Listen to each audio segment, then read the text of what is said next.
Essex Eagles and Middlesex brought the curtain down on their T20 blast summers in the sunshine at Chelmsford, the visitors taking the spoils by 9 runs. Batting first after winning the toss, Middlesex lost Max Holden in the very first over, the left-hander nicking his first ball from Sam Cook behind. The visitors have, for the most part, struggled in their power plays with the bat, and although Sam Robson and Joe Cracknell were both able to find boundaries, the first 6 overs did not see them out of sight, the fielding restrictions ending with Middlesex no more than handily placed on 55 for 1. Cracknell's 24 came at a steady pace, his innings ending to his 19th delivery as he turned Jimmy Neesham to Aaron Nejar, a shot which certainly didn't go where our camera operator was expecting, nor the bowler seemingly.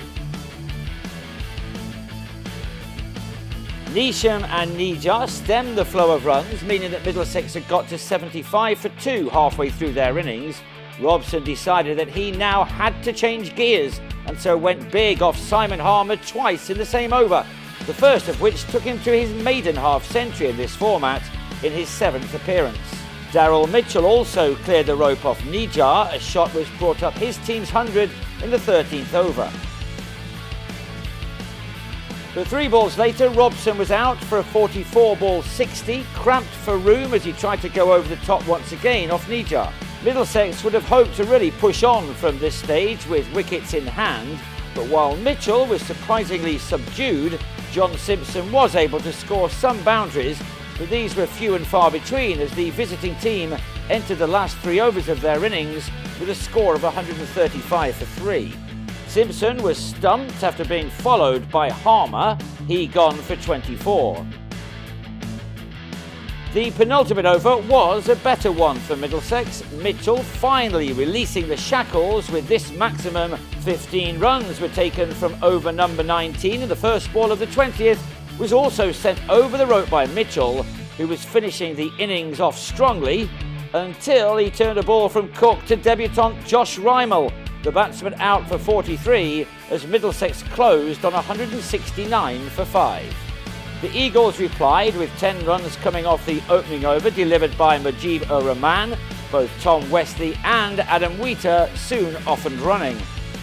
Blake Cullen, who's had a mightily impressive debut campaign, then struck with his 4th ball, Wheater picking out Nathan Souter to fall for 10. That was Cullen's 19th wicket of the T20 season.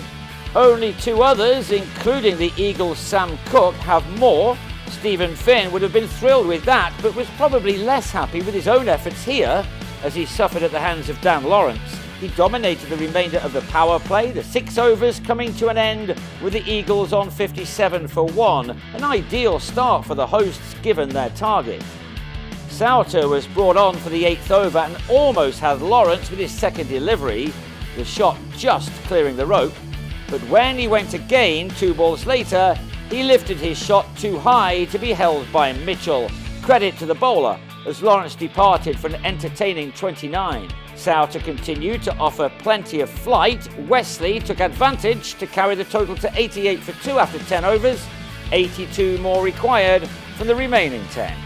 And the majority of those were going to be without Wesley, who came down the wicket to Luke Holman and was bowled for 37. Michael Pepper followed for 9 in the next over, with Mujib finding plenty of turn and bounce, a dismissal which perhaps suggested that chasing down the remaining runs would not be that easy. With nothing but Derby pride to play for, the Eagles had given 20-year-old Rymel a chance to shine, a powerful and well-directed cut off helm. Rymel's innings was ended on 21, a swing and a miss, seeing Mujib end with the excellent figures of 2 for 18. The Eagles on 135 for 5 from 17 overs, needing a further 35 from the final 3.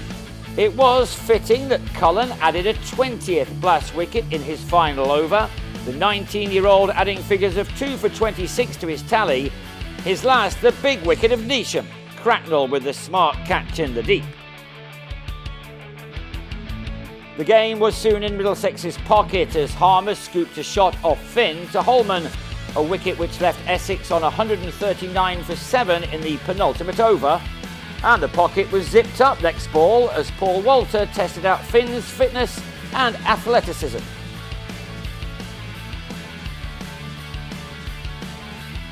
And Finn took his tally of wickets in the Blast this summer to 19.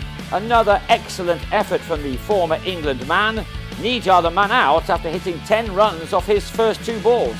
The Eagles had collapsed, losing 5 wickets for 17 runs, which left too much for the last pair to do in the final over, in spite of this 4 for Snater. Essex ended on 160 for 9 to lose by 9 runs in a match which perhaps summed up the good and the bad that both teams have managed this year. Attentions for both now turn to the One Day Cup.